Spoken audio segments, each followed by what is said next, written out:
Good morning. Good morning. Good morning. Good morning. So, how's everybody doing? Do you have a great week?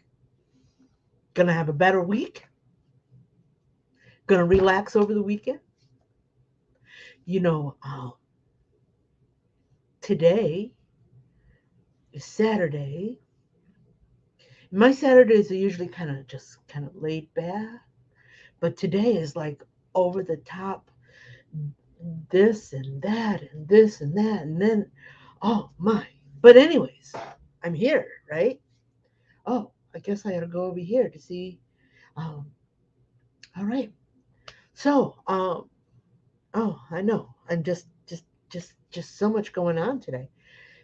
What are we going to talk about? We're going to talk about satin stitches, satin columns, satin splits.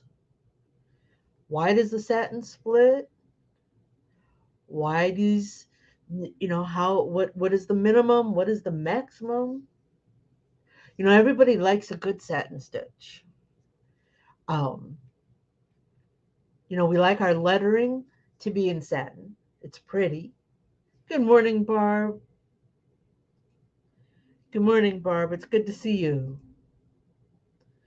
It just has that kind of smooth appearance, and it reflects. Oh, Cindy's here too. Morning, Cindy. And Woody. Oh my goodness! Look at it. We got a full house. Yeah. Did I not hear that somewhere? Threaducation. Threaducation. I like that word, threaducation. Let's have a little threaducation today.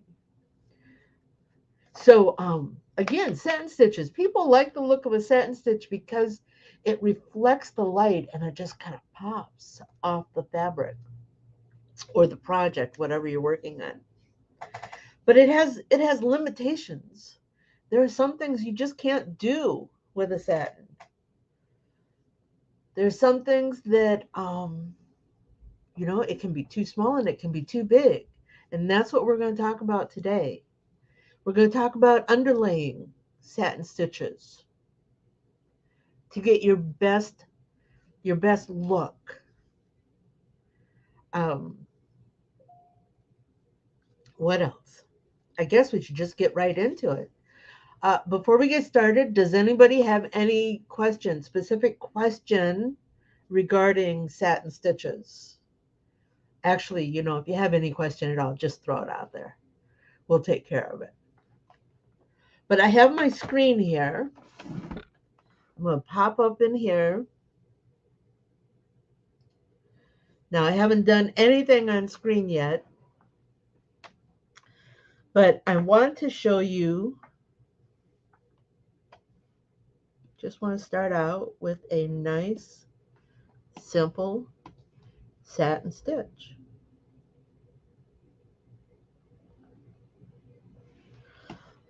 Okay, that wasn't too hard, was it? I'm going to increase this a little bit more. Can you see that stitch angle? Can you see how the stitch angle is at approximately 15 degrees? And I know that it's approximately 15 degrees because that's my default stitch angle. No, I'm not, I don't read degrees on screen, but I do have an idea. So anyways, one of the things that we want to do, and yes, sometimes you need your stitch angle to be um, more at an angle versus horizontal. And we're going to change our stitch angle to 0.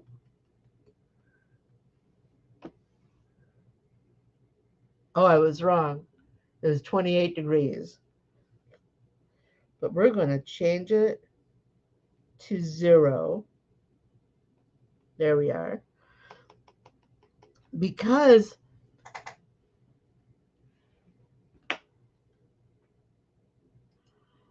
thank you. I knew I heard it. I thought I heard it yesterday. Threaducation. I like that word. So with the satin stitch, just your standard satin stitch, you want the line to be parallel. And this is what I want you to think about when you think about satin stitch. I want you to think about, and I'm going to turn the underlay off for a bit. I want you to think about railroad tracks. Okay? Railroad tracks. Railroad tracks, you have, and I'm just going to, oops, that's not what I want. That's what I want. Railroad tracks, you have the ties that go across, right? Yep. Our satin stitch has lots of ties that go across. And then the railroad tracks also have rails. That's what the train rides on, right? I want you to think of the rails as our underlay. Because what I want you to see here is that the underlay, in this case, an edge run underlay, and I'm going to move these a little further out, is going to hold our ties in place. Going to keep a nice, straight, even line. Yeah. So it's going to here and here and here and here, and it's going to go back and forth. And it's going to make its stitch penetration on the other side of that rail. And the rail is going to keep the edges consistent. Okay? So when possible, use an edge run underlay with your satin stitches.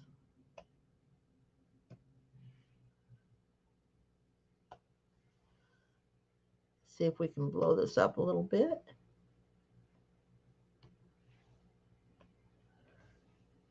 Edge run underlay right here and right here. Now, depending on the size of your satin stitch, you may want to also include a zigzag.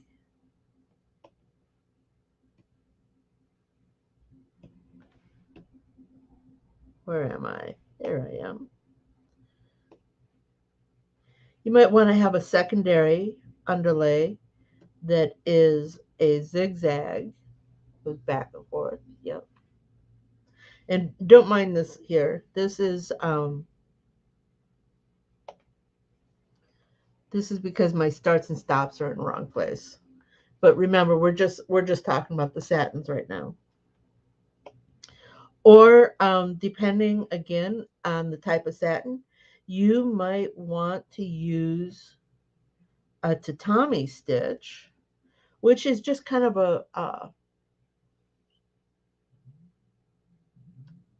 a stitch at angles that give you better different support.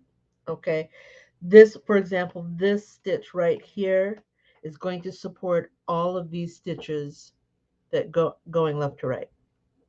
This stitch is going to support, it's going to assist in the support here, and then also support. So, that's what a tatami stitch does for us. Okay, so this particular satin stitch I have here, and we're going to just change it a little bit. We're going to even up the numbers, is 4 millimeters wide. Okay. That's a good satin stitch. That's a nice satin stitch. We're going to take this one. Oops.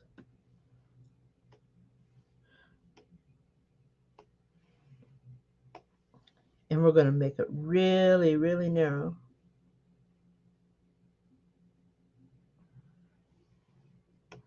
Come back up.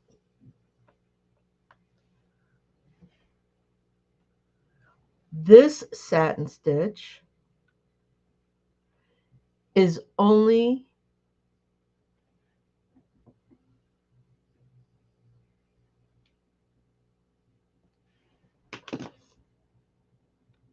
Woody has a question here. When to use the zigzag? When close to the width limits, edge run or zigzag first? Um, Actually, I have a,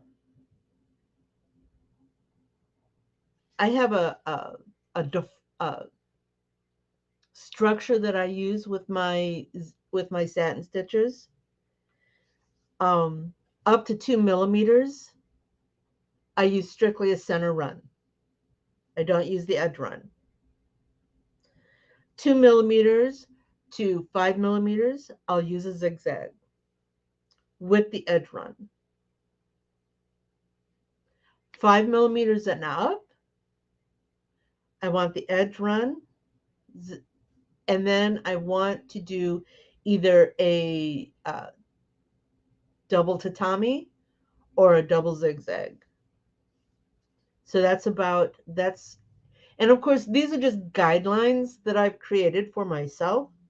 And in the situation, um, once I have, the fabric consideration, the width consideration, what else is, is this satin stitch going on top of something else? Those are all considerations in deciding on what underlay to use. So, but basically, center edge with zigzag, and then edge run with zigzag, with a double zigzag or a double tatami, depending on the size. Marissa, good morning. We're talking satin stitches today. So this one here, going back to our our satin column here, this satin column is only 0.34 millimeters. Does anybody know? Does anybody know how wide our standard 7511 needle is? And with that question, do you know what the standard size of a 40 weight thread is? So we'll talk about this in just a moment.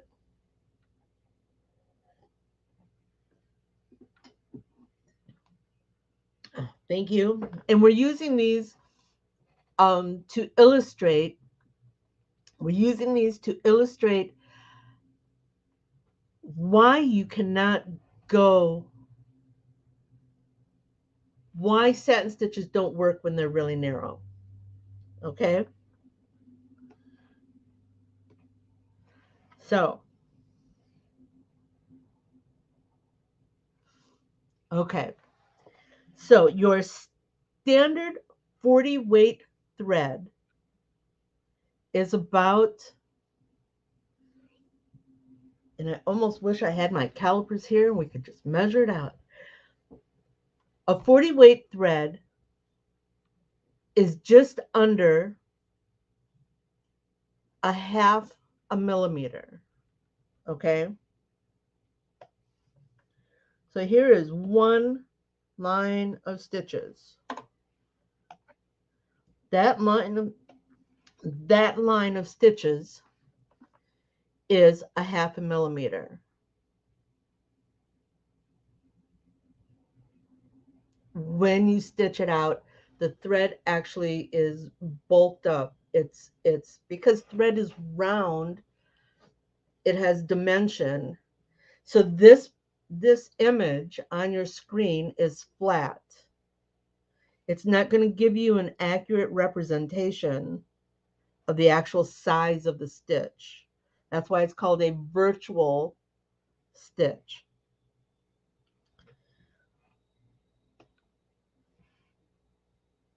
If we're doing a zigzag that is less than a half a millimeter, and we're just going to make that a half a millimeter.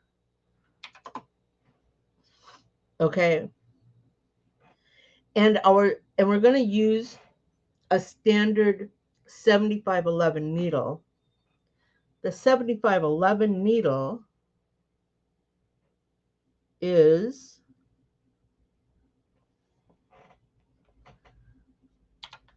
0.75. Oops, suppose it wants me to select the right piece.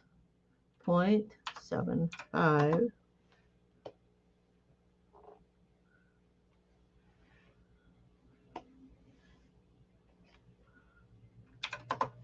Okay, the red one, that's the width of our needle. That is how thick the needle is. That is the size of the hole it's going to penetrate. Now, every satin stitch has two penetrations, correct? One on the left, one on the right. So if we take this and center it over our narrow, it is. Cindy's got a comment here. Customers always want an outline on the text for cap logos. And for those of you that are not sure, for those that are coming back later, cap logos are limited in size. For the most part, you can only go about 2 inches tall. And your lettering is generally about 5 to 6 millimeters tall, 5 to 6 to 7 millimeters tall. And she's saying that her customers want the text outlined, and it's just too small, and that's what we're demonstrating here. So again, our needle is the red, 0.75. Our satin is only 0.5. So we're going to take this and we're going to center it over our satin. And remember, we got satin stitches, two penetrations, one on the left, one on the right. So we need another column of needle penetrations. Oh, well, that doesn't work, does it? Look at that. Our needle penetrations are happening on top of each other. And there is virtually no thread coverage. There's no span of thread to make a satin stitch. Okay? It's like taking your needle and poking it in a sheet of paper. All right? It's going to do two things for you. It's going to show you that the needle is round, and that even if you move the needle up an exact distance so as not to break the chain,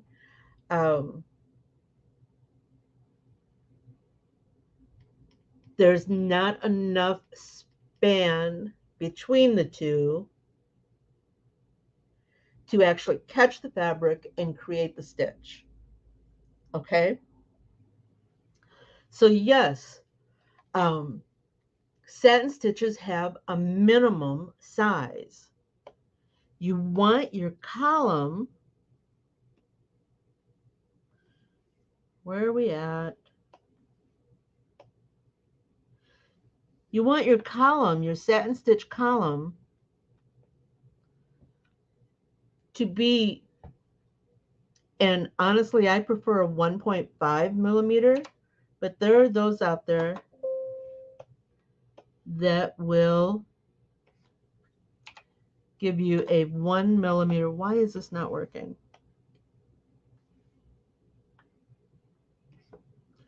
1 millimeter. There we go. We're going to hide these. That will do a 1 millimeter column. And that works. Okay. So from 1 millimeter, I will use, like I said before, I will not use an edge run. Let's see what that edge run looks like. Get rid of that second one here. because the edge run is down the middle anyways. I don't need to bulk up the middle, so I'll just use a center run. Of course, it won't let me. But I will just use a center run, um, or even a wide zigzag like what we've got here. But I prefer the center run on the smaller, narrower satin stitches. Okay. And I'll do that center run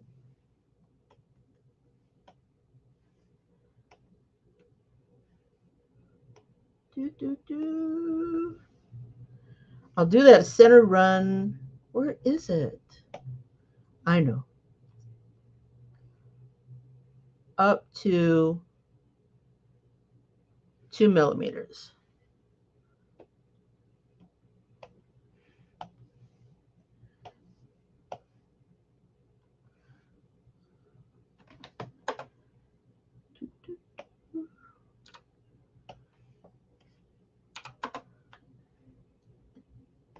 Yeah, I just changed my from a satin fill to a satin column.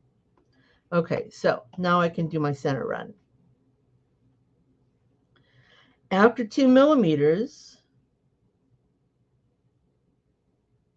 we're going to take this all the way up to, oh, I don't know. 4 is nice. After 2 millimeters, there's not enough underlay support. So here, I will use the edge run. Remember our railroad tracks? We want a nice clean line on our satin stitches. So we're going to use the edge run. And then depending on the other elements or the other parameters in our design file, we may also put a secondary stitch in there just to give it more support, give it more lift. So, okay, so there's a really nice 4 millimeter wide satin. I'm going to get rid of the rest of them. And that works. Oh, don't want to forget this. Unhide all. Let's see. Unhide. And make those our satin again. Bring them down. Our needle penetrations, right? Our needle penetrations now are happening. And there's plenty of span between the needle penetrations to lay over your thread to create your satin stitch.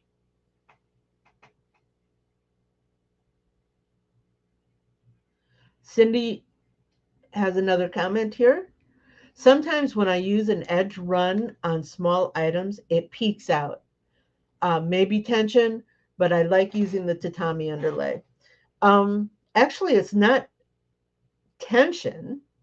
It's because your stitches can't make that turn, or depending on where it's peeking out, or remember, we still have push and pull. We haven't talked about that yet, but push and pull on the sides of a satin are going to cinch it in. So you've laid your edge run underlay, which is generally about is about 0.25 millimeters from the stitch penetration, right? So about here, the inside red is your edge run. The outside red is part of your needle penetration. But now your stitch is going to cinch up. It's going to pull in because that's what satin stitches do. Just like tying a shoe. You tie your shoe, you pull up on the laces, it cinches the shoe to your foot so you can tie your bow and be off. whatever you're doing, running and jogging and going to the store, whatever you're wearing your shoes for. So it cinches up. And when it cinches up, it actually makes the satin narrower. And look at that. Now your underlay, which was stitched before the satin stitches, so it's in place where you wanted it, where you told it to go. But now your satin stitch has cinched in and it's actually stitching shorter than your edge run. That's why it peeks out. Okay, so there's our satin stitch. There's our needle penetrations. We know that a 4mm satin is pretty good for our 7511, so we're going to go ahead and get rid of that. Going to get rid of this one here.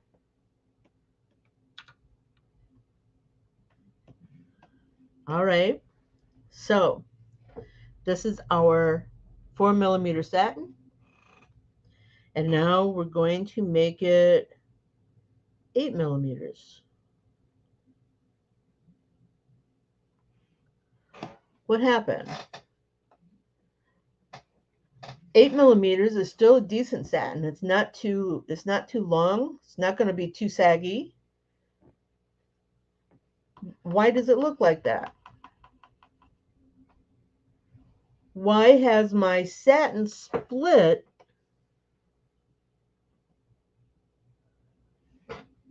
Why is my satin showing a split?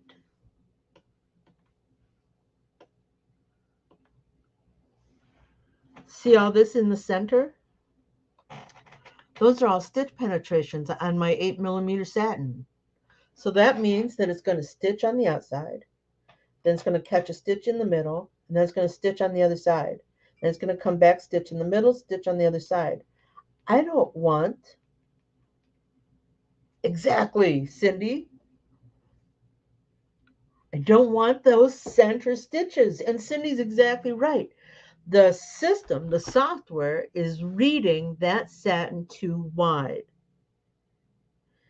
And because it believes that satin is too wide, it's going to split it down the middle. Now, the stitches are kind of random, so it's not going to stitch the center line directly in one big line. It's going to try to randomize it so that it doesn't look like it's been split, but it's been split. And I don't know about you guys, but I'm not overly fond of the split satin look. So what we need to know as digitizers is that an 8mm satin is still good. So we can actually turn off the auto split. All right. And it will take away, and it will stitch our left, and it will come over, stitch our right, stitch our left, stitch our right, all the way across. Okay. And our machine is not gonna fuss with an 8mm satin. It's okay with an 8mm satin. What if we take that same satin and we make it 12mm?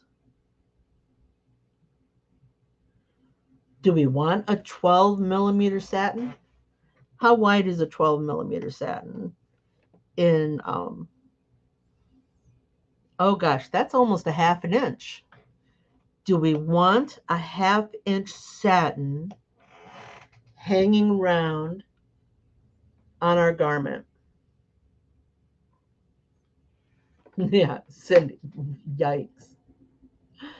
Yeah, that is a yikes.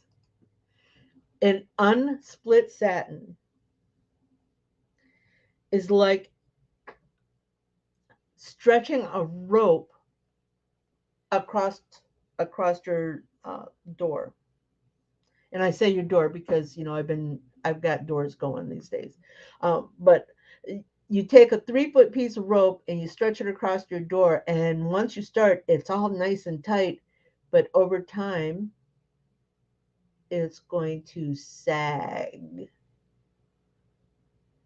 And that's what your threads on an overly wide satin are going to do.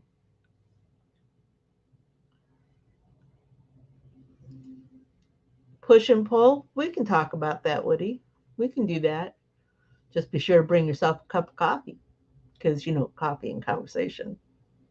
So so no, you don't want the only time that a 12 millimeter satin is used is with 3D foam, 3D puff foam.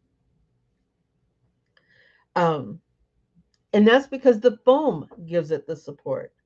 But when you're stitching on a garment, jacket back, logo, definitely not a hat, um, you the 12 millimeter satin is going to sag and it's going to droop and it's not going to look pretty. Now, here's another thing about that 12 millimeter satin.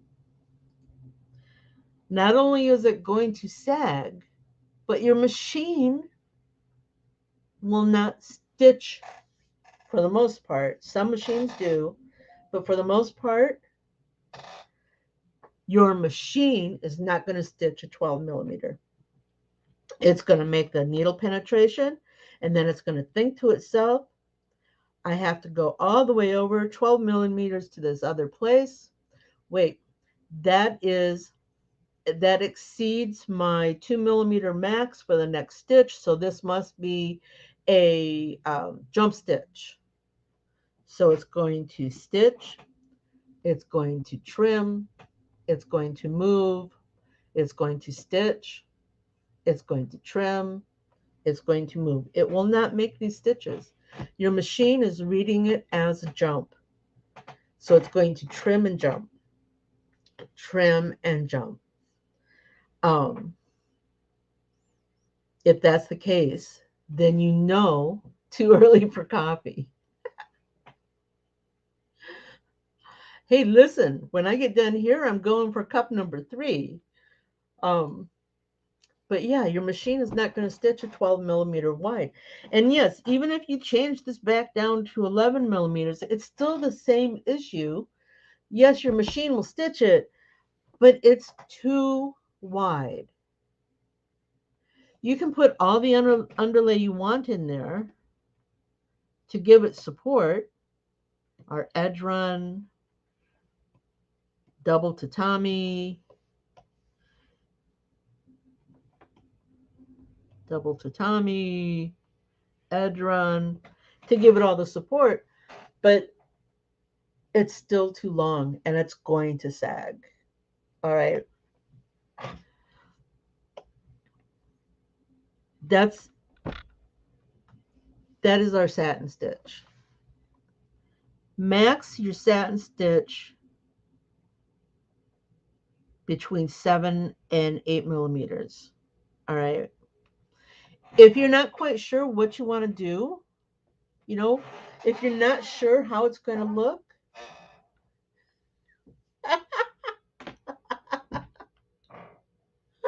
I'm sorry. I'm sorry. I was just reading what Cindy was saying here. She's saying that she's way too young for coffee, but not to tell me because we're the same age. She's an iced tea kind of gal herself. And Max, Woody is asking, what is the maximum length then? I'm taking notes. So yeah, my maximum length, my suggestion for maximum length is between 7 and 8 millimeters. And before you commit yourself to what my structure is, what my um, stitch parameters are, test them yourself. Go to your machine and, excuse me, go to your software and create a series of columns. And, start with the 1 millimeter, go 1.5, 2, I like to do even numbers, so 2.5. Just, make yourself a series of columns and take it all the way up to 12 millimeters so you can see what your machine will do at those larger sizes. Ah, well, thank you, Woody. I oh, what is this, Cindy? You've seen store-bought items with wide satin, but they're split satins. Yeah, I really don't like the look of that. And yeah, what you know what they say? Like minds. We're um we're on the same page here. But yeah, take and create a series of columns. Doesn't have to be anything expansive. Just make it an inch high by your millimeters wide. And go on, from 1 millimeter up to 12. And then just, run it on the machine. Use anytime I do test work, I'd like to use cutaway and a woven cotton, like a heavy cotton muslin or a quilter's cotton. Um, oh, Cindy, tell me what large would be in your question. What what if you wanted a large letter or word? What would you suggest? Are you talking about? I'm going to get rid of this. I'm going to type the word word. How tall do you want that word?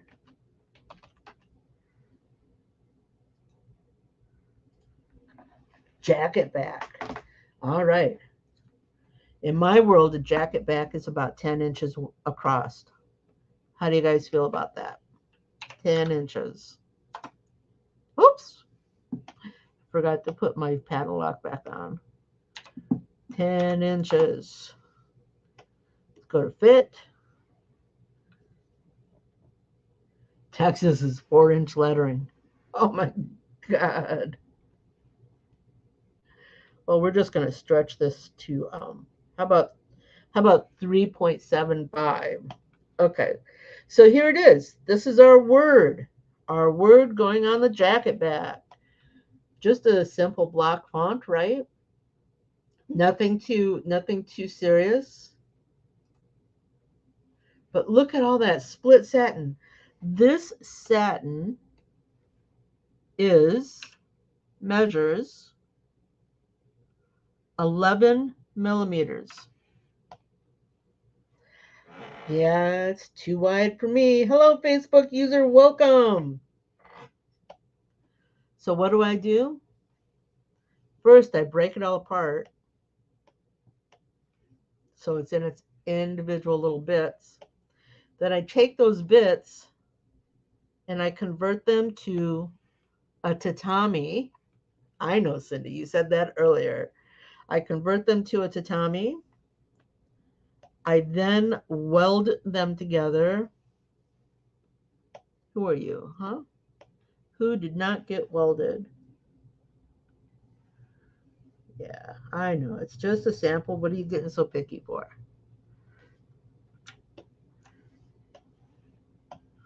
Once I have them welded together, I'll tweak them out a little bit. Augusta, good morning. It's good to see you. So I'll weld them. I'll get rid of the random stitch angles that are all over the place. And then I will put a satin border around them. And with the larger pieces, I'll use a larger satin border. Let's change the color so you can actually see it. Ta-da! And of course, all of this would have been fixed before I did my border. When I have wide satin, this is what I do. Just like Cindy had suggested earlier, I do a tatami stitch, I fill it, and then I put a border on it to give it that nice clean edge. So, anybody have any questions regarding satin stitches and the underlay to use with them, and what makes for a satin stitch that's too narrow or one that is too wide, what alternatives you have. Now, one of the things we didn't mention was the alternative for that narrow satin. There's our satin. That one is 3 millimeters, I believe. Let's make it 0.3. Yeah, too narrow. Oh, I'm not even showing you what I'm doing here. There we are. So I made this satin. It's 0.3. So what do? When we have a satin line that's too narrow, we change it to a run stitch.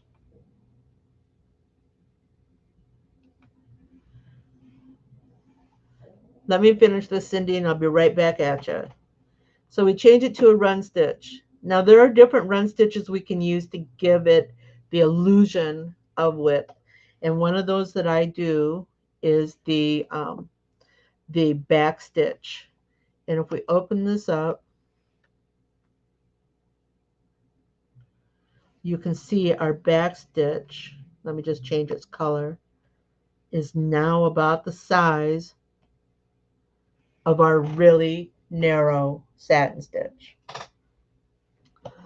And Cindy's comment is, so you're using a tatami and you've lost all the shine.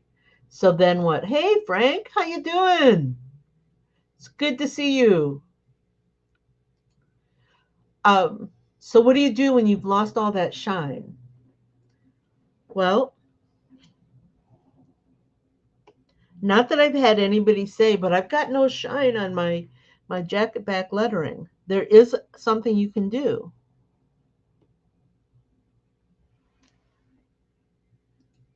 Thank you, Cindy. And regarding the back stitch, depending on your software, you can actually set the parameters to where it looks wider. All right. Of course, you don't want to go too wide because then you're not making a back stitch. You're making a stem stitch or an E stitch or blanket stitch, but you can make it so it looks a little wider. Okay, so like I said, I haven't had anybody come back and say I've lost the shine on my jacket back, but there is something you can do to give it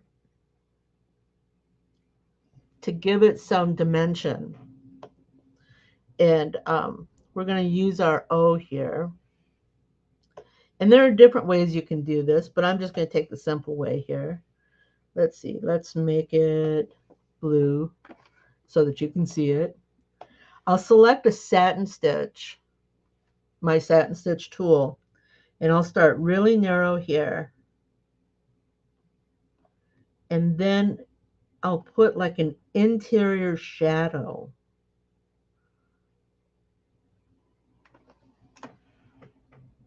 It will go under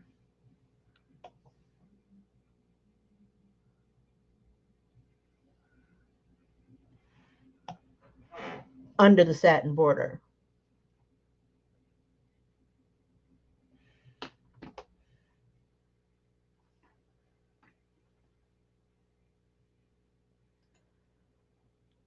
Cindy, we're gonna bump over here to Barb's question. Do you find when using a back stitch, it can lose registration around a satin stitch? Yes.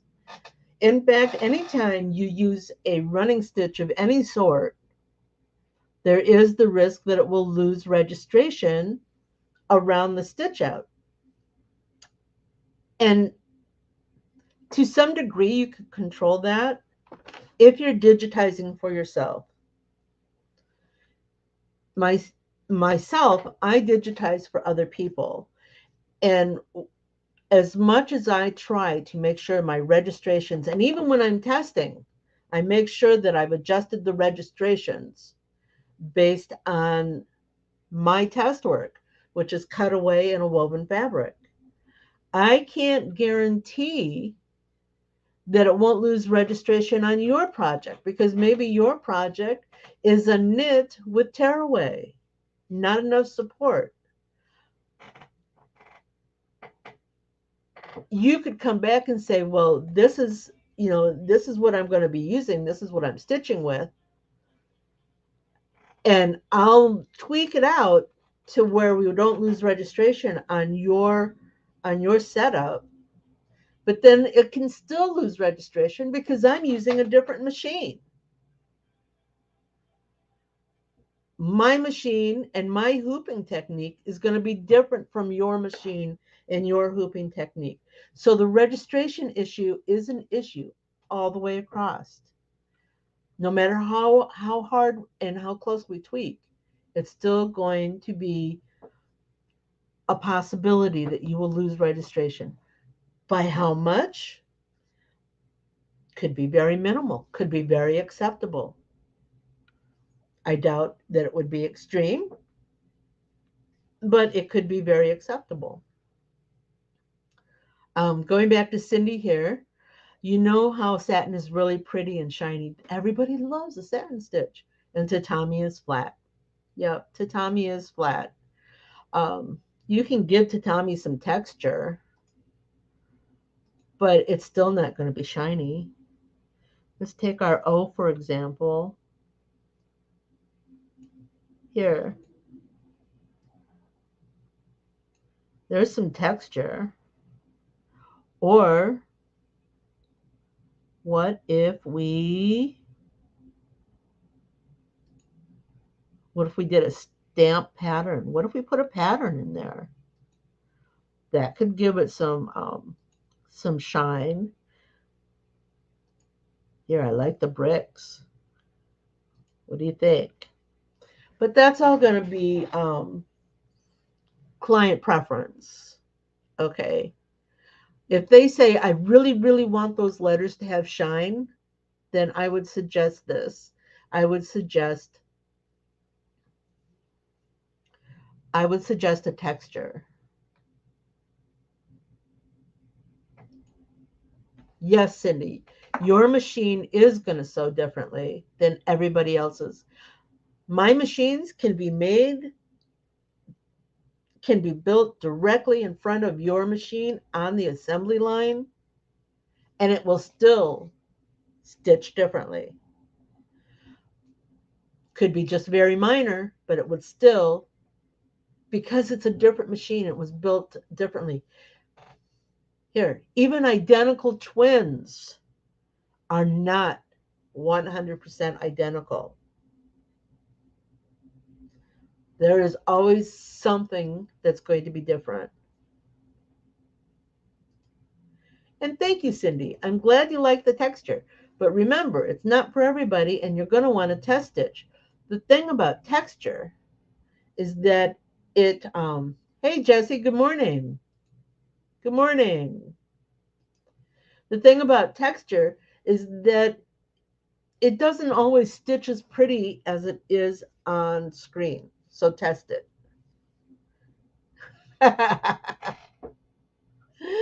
Does everybody know that we are twins? Not identical twins, but twins. Okay, so gosh, we're pushing an hour here. Didn't mean to take up so much of your time. Woody, if you're still here, whoops. Woody, if you're still here, um, why don't we talk about push and pull next week? How's that sound? Everybody good with that? Want to talk about push and pull next week? Grab your tennis shoes. We're going to use them with push and pull. All right. Any other questions? Any thoughts?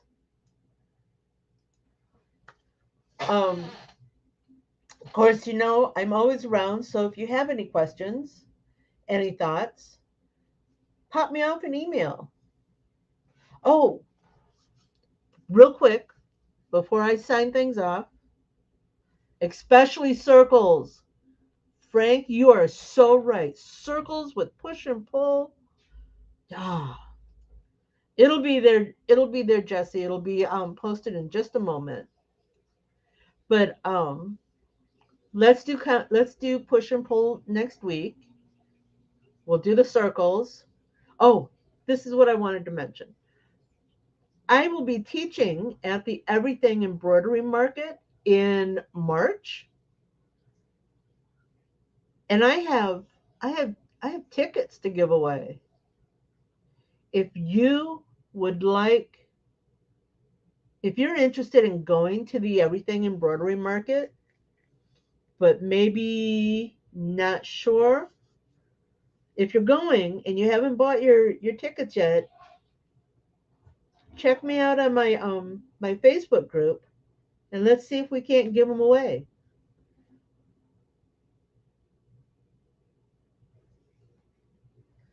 Cindy, it's okay. We'll meet up. We'll meet Cindy was wishing that the EEM was closer to her. It's okay. We'll catch up at the Applique Getaway in July. Yeah. All right, everybody. I'm going to go ahead and sign off now. You all have a great weekend.